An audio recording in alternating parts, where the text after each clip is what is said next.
In today's video, I review the HeyGears UltraCraft Reflex resin printer.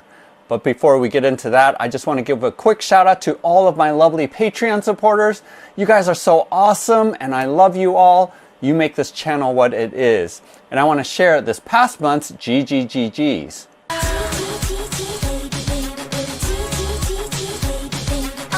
Each month, Bob the Beholder picks some of my Patreon supporters to receive gratitude gifts. And for this past month of February of 2024, Dane B received the Algo Laser 22-watt laser. The following are receiving the STL files for the Medieval Napoleonic Farm: Charles P, Todd C, Rogelio, Chris Kaufman, Chris C, Christopher A, Martin L, Brian G, Dag Inge, Dylan N, Jason A. Brian V is receiving $100 going towards the Dante's Inferno Kickstarter. And finally, Demoticus is receiving the all-in pledge for the Stagetop Kickstarter. Go ahead and use the link below to go to my Patreon page to get in on this month's GGGGs, as that list will be populated as the month goes along. So HeyGears did send me this printer, as well as what you see over here on your left, which is the cure station, and then finally the wash station as well, which I didn't have enough room to place here on the table, but I'll show you shots for it. This is a totally integrated system, which means that HeyGears provides its own proprietary resin that you use, as well as their own slicing software, because it automates the entire process where you don't have to set the exposure settings, you don't have to do any of your calculations. And in fact, I would say this is the most plug-and-play resin printer that I have ever used, and that's going to be one of the key benefits for having an integrated system. Now, there's some downsides to that I'll get to later from my pros and cons list. And go ahead and use the timestamps below if you want to skip ahead to some of the parts of the review. And throughout this explanation, I'm going to be showing you close-ups of all of the things that I printed, as you see here, from the UltraCraft Reflex. With this printer, they did send me a couple of bottles of their PAP 10, which is specific for miniature printing. And as well, new to their lineup of resins is the PAR 10, P-A-W-R 10, which is being released this month, March of 2024. And that is their brand new toughness resin. And in a little bit, I'm going to do a comparison between the PAP 10 and the PAR 10 to show you how resilient they are regarding miniature printing. Now, if you haven't seen my video, check it out here, where I did do a comparison of a number of different resins to share which one I think is the best for durability regarding miniatures. And the quick conclusion to that test was that the toughness versions are the ones to go for. My previous version before that was to mix 10% Sierra Tech with Sunlu ABS-like resin, but found that the toughness versions of both Sunlu and for Funk Recall is just as good, if not slightly better, because you don't have to mix those formulas up. So that was my previous recommendation, and that's sort of the benchmark that I'm going to use regarding the resins from HeyGears.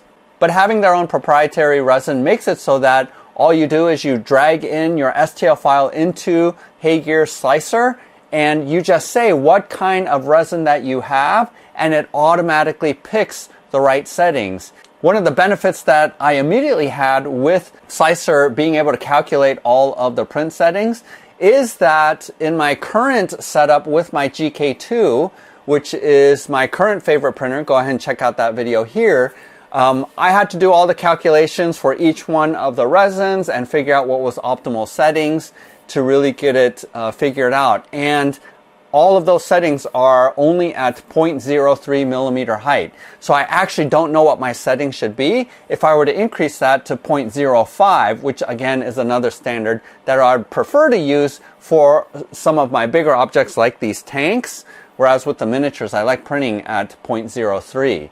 So because of that, the printing on my GK2 is slower because it's at a higher resolution, whereas with this one, when I was printing out these tanks, I could set it at 0.05 and not have to recalculate what all of my exposure settings were. So there is an ease and a simplicity with being able to use a proprietary resin and have it all automated from the slicer, which is really handy. As well with the PAR 10, all of the settings was automatically changed and the machine knew what the settings should be. And I had no failed prints using this system with the HeyGears, whereas with my GK2, every once in a while I'll still get failed prints that I have to go back and re-support or add supports in order to have successful prints, even though it's dialed in for those resins. Also, I found that the supports, the automatic supports from the slicer are really, really good. I haven't had to add extra supports because I haven't had any points of failure.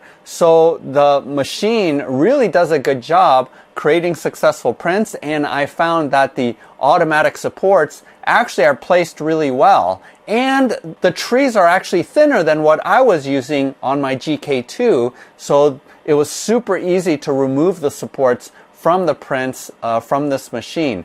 Also, I was a little bit worried because of the holes that's on the build plate for this machine that it might be tougher to scrape the printed miniatures from the build plate, but I actually found that it isn't that much harder than from my GK2. Now, I'm mentioning my GK2 a lot because that is the benchmark currently, because I love that resin printer. And so it really is going to be a head-to-head battle between the GK2, Uniformation GK2, and the HeyGears machine in terms of which one I prefer using. And again, that'll be at the conclusion of this video.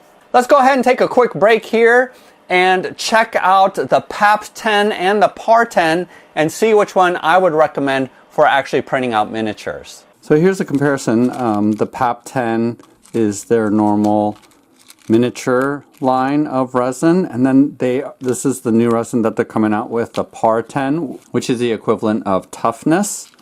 So here is the Sunlu toughness, which I just printed out as a comparison, and as you can see, it's pretty bendy, which is what you want in order to make sure that pieces aren't snapping off. In terms of quality, again, you know, my basic saying that you're not going to notice a lot of difference. These were printed out at 0.03 millimeter height, and the quality at this level, I just have never been able to notice a difference between the different resins. You're going to be able to see the gray a little bit better than this white, but the quality is great. No noticeable difference in terms of quality. So we're going to go ahead and just see in terms of just resilience and how bendable these are. So let's go first with the PAP 10. And this is a spear. So let's see how far it can bend. So just like the toughness, oh, there it snapped. So pretty bendy though. Check that out. Not quite as resilient as the toughness, but still pretty bendy. It's better than the regular Sunlu resin, I would say. Probably more similar to the ABS. Let's go ahead and check out this piece as well. See how bendy I can move it. Okay. All right, so let's go ahead and check out the PAR 10, which is their version of toughness, and see if it's any different. Now look at that, it's not snapping or breaking when I'm folding it almost in half. So definitely this is tougher. Let's see what I have to do to break a piece. Okay, there it snapped. But definitely more bendy and pliable than the PAP 10. Let's try the thicker axe and see how far that can go. Now that did snap at about the same amount as the PAR 10. But I can tell it is more resilient. Look at that. So it did bend more before it broke. I do think that the PAR 10 toughness version is equivalent to the toughness of Sunlu as well as Funk Recall.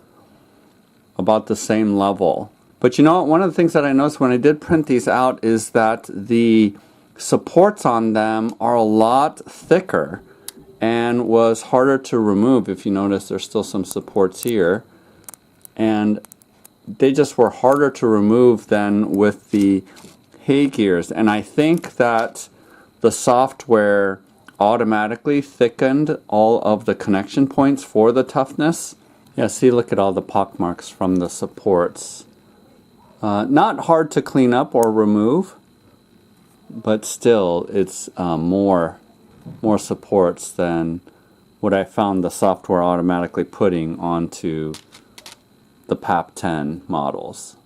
So even though the PAR 10 is more tough, I think I'm going to reserve using it for things that I really need that extra strength. For the most part, I'm pretty happy with the PAP 10 and the amount of resiliency that it has. Again, I think it's about equal to the ABS like resin, which I think is pretty good for me. I'm not going to be breaking these, and this in comparison with my mix or the Sunlu toughness is pretty comparable. I mean, look at that. Look at how much it's bending. So this miniature is not going to break if I drop it. So same thing here, right? Pretty bendy. Not going to break if I drop this piece. So definitely feel like the toughness are about the same. I wouldn't say that one is better than the other. But pretty impressed with the miniatures, because the other brands of miniatures specific resin typically is brittle just because of the greater detail. But look at the amount of detail that's found in this model. Again, I just can't notice a difference with detail.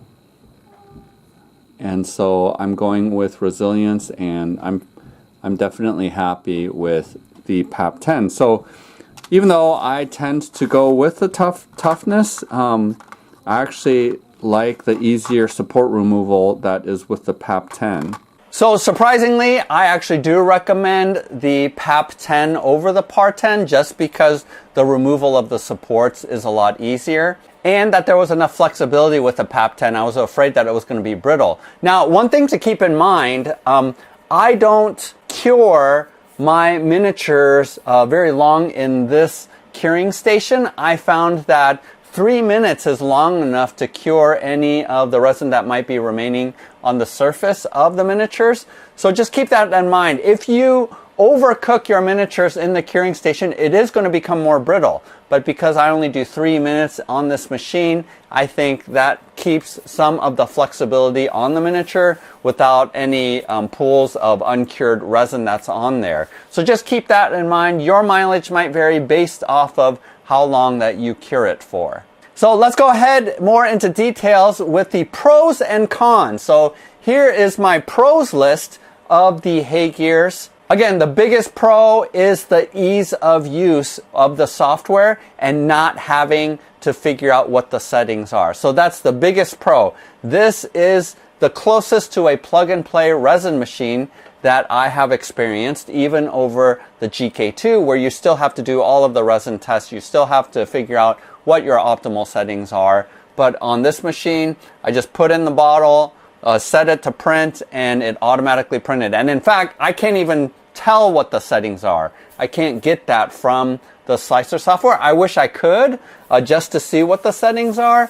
But at the end of the day, if you want a true plug-and-play machine, this is pretty much it. Second pro is that it has a heated vat. And for me, when I had that option in the GK2, it was a game changer, because I do think one of the #1 issues or problems with resin printing is when the temperature is either cold or too hot. Well, it can't really be too hot, but when it is cold, that temperature fluctuation really makes a difference in terms of your exposure settings. So by having a consistent temperature, that really makes it so that you can stay consistent with your settings. And I'm happy to say that the HeyGears does have a heated vat and will consistently bring it up to temperature. And again, that's another way to control what the settings are going to be. Another pro is that this has Wi-Fi connection. Even the GK2 doesn't have that capability, or at least I haven't gotten it to work. So being able to send the STL files once I slice it on my computer over to this machine wirelessly is a really nice feature. Definitely does have a high quality feel to the machine. Everything is in metal, and even this cover, how it lifts up, is pretty heavy and substantial. This build plate is like a tank. The ease of being able to release the vat. I mean, everything about this machine, as well as the wash station and the curing station, does have a premium feel and look to them. And a lot of little features, such as this pouring spout that's on the vat, that sort of quality of life kind of detail lets you know that this is a top of the line machine. I found the slicer relatively easy to use, and there's a number of tutorial videos in case you need some help in figuring out how to use it. But for the most part, pretty simple, pretty intuitive, pretty easy to use. And again, the auto support feature is really, really good. This is the first machine I have that has a vat sensor that allows the machine to adjust or allow more resin to pour into it. I know there's a couple other machines that will automatically put in more resin. On my GK2, I have had a couple of times where the resin did run out, and therefore, the machine just kept trying to print when there was no resin in the vat.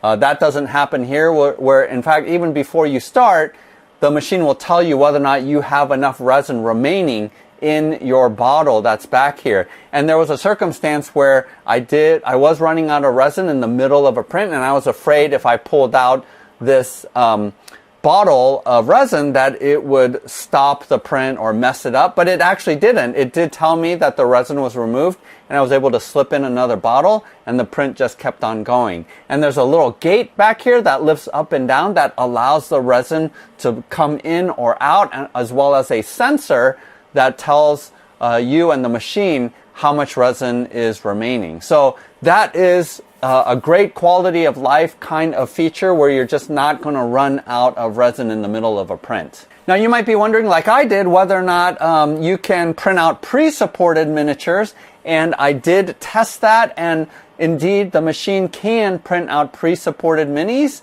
Although again, I found that the stock supports from the slicer are much thinner than the ones that I receive from pre-supported miniatures that I purchase on my mini factory. And so I actually prefer to auto support through HeyGears slicing software rather than using the pre-supported miniatures. And so now I'm looking for STL files that come unsupported so that I can do that myself in HeyGears software. Whereas before I always looked for pre-supported miniatures from STL creators, but this time it's sort of the opposite, just because I prefer the auto support from HeyGears. And then my final pro is that customer service is amazing.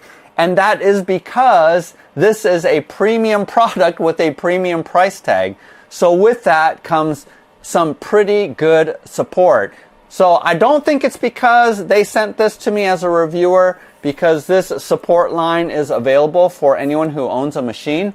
But pretty much when I unpacked this, when I first plugged it in, the screen was just white and blank. And I thought, oh no, it was because it was dropped during shipping or something like that. They're going to have to replace the machine.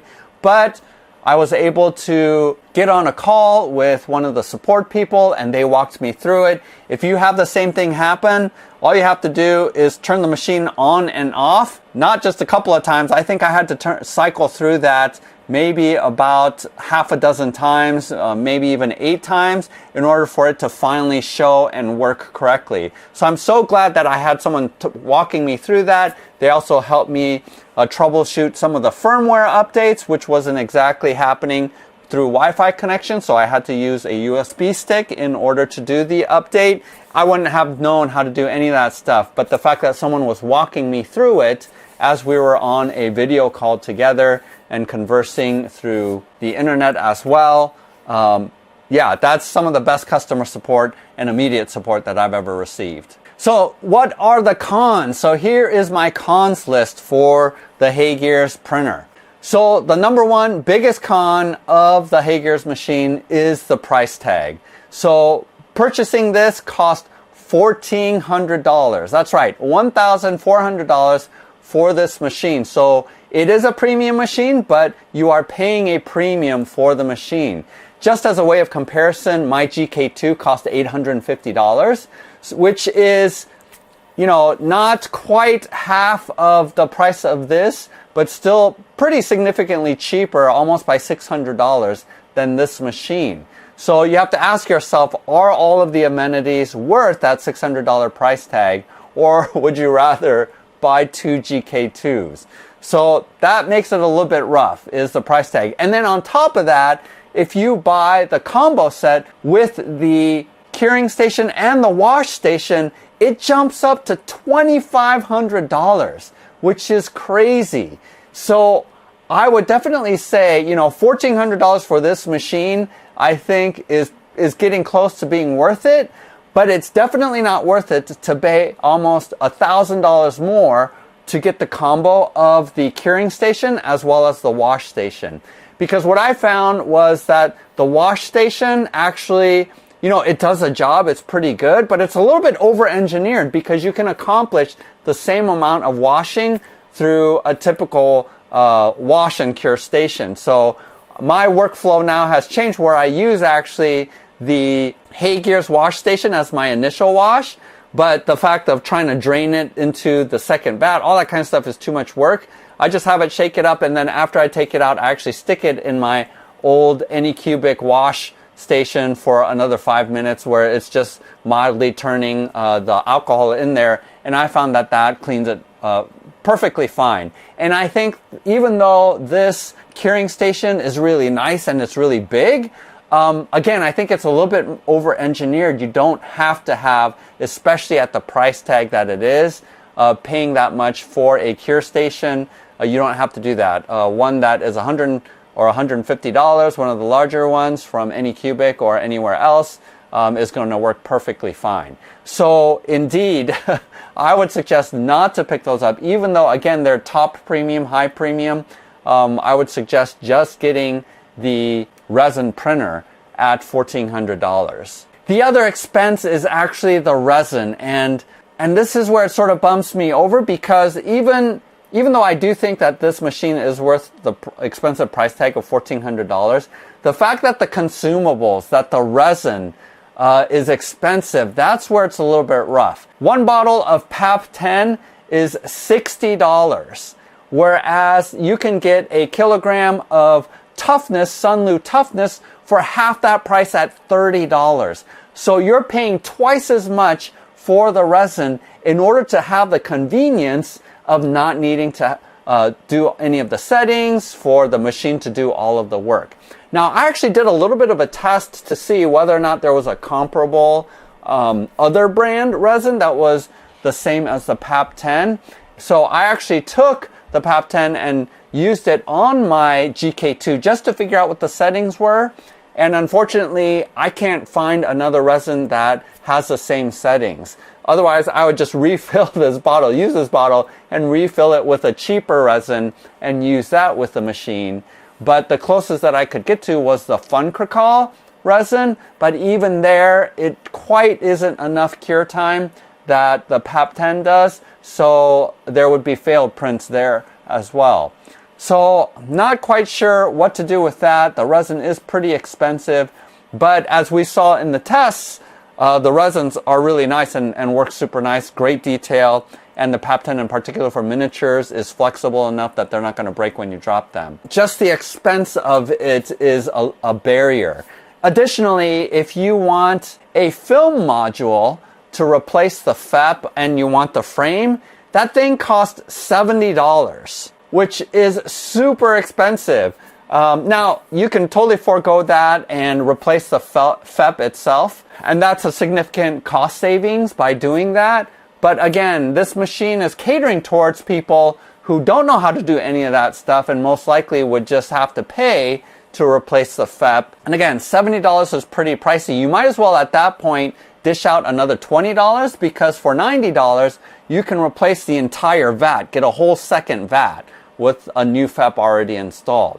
So again, running into price as a barrier. The other con comes from the pro of it being a proprietary closed system, and that is the fact that you're not able to figure out what the settings are, you're not quite able to know what's under the hood. As a plug and play, you're stuck with using HeyGears resins, all of their products and things like that. It isn't really cross-compatible or open source like the other printers that I have are. And then finally, the build volume actually is a little bit smaller than the GK2. The HeyGears is 192 by 121 by 220, whereas the GK2 is 228 by 128 by 245.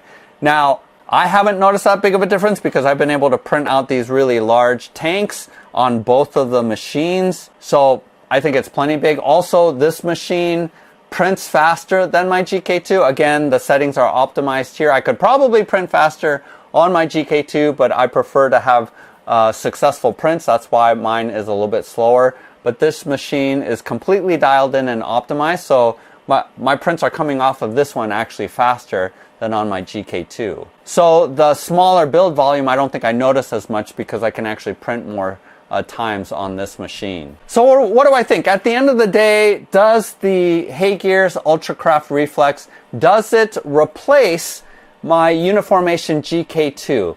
And the answer, unfortunately, is no. The analogy that I use, if you have enough money that you were able to buy the Apple Vision VR AR glasses for $3,500, then you can probably afford the HeyGears. But most of us, even though we would love to have the Apple Vision Pro, we're going to wait until the price comes down significantly because we don't want to shell out $3,500 for that. In the same way, I feel like this isn't nearly as bad at $3,500, but still $1,400, that's probably one of the most expensive machines that I know in terms of a resin printer. Now, I do think it's really pushing into it being worth it, but I think because the resin itself is proprietary and expensive, twice as much, that's where it pushes me into, no, I'm not going to get rid of my GK2. Even though over time I found myself favoring this machine and wanting to print more from this machine because, again, it's faster. Again, I could switch from 0.05 to 0.03 and not need to worry about any of the settings. I just found this machine to be easier to use overall. But because the ongoing cost, especially of resin, is going to be cheaper with the GK2, I'm going to keep that machine. In fact, I'm going to keep both machines. I'm going to keep using this until I run out of the 7 kilograms of resin that they sent me to do this review. And I don't know, at that point, maybe I will purchase some more, but hopefully by then the price will have come down. But I'm not 100% sure. You're paying for convenience, really. And what encourages me the most, I think, is in the same way that the Bamboo X1 sort of was an industry changer with the speed and the quality of prints and the ease of use of the machine, how it sort of leapfrogged ahead of Prusa machines, which at that time was sort of top of the line. I'm hoping that this machine is going to push other manufacturers to create machines that have the same features as this one, and hopefully the competition will bring down the price. Again, I think if you have the money, if you have the $1,400, I do think that this machine is worth it. But again, if you have that kind of money to spend on the machine, you're going to be okay spending almost twice as much for the resin.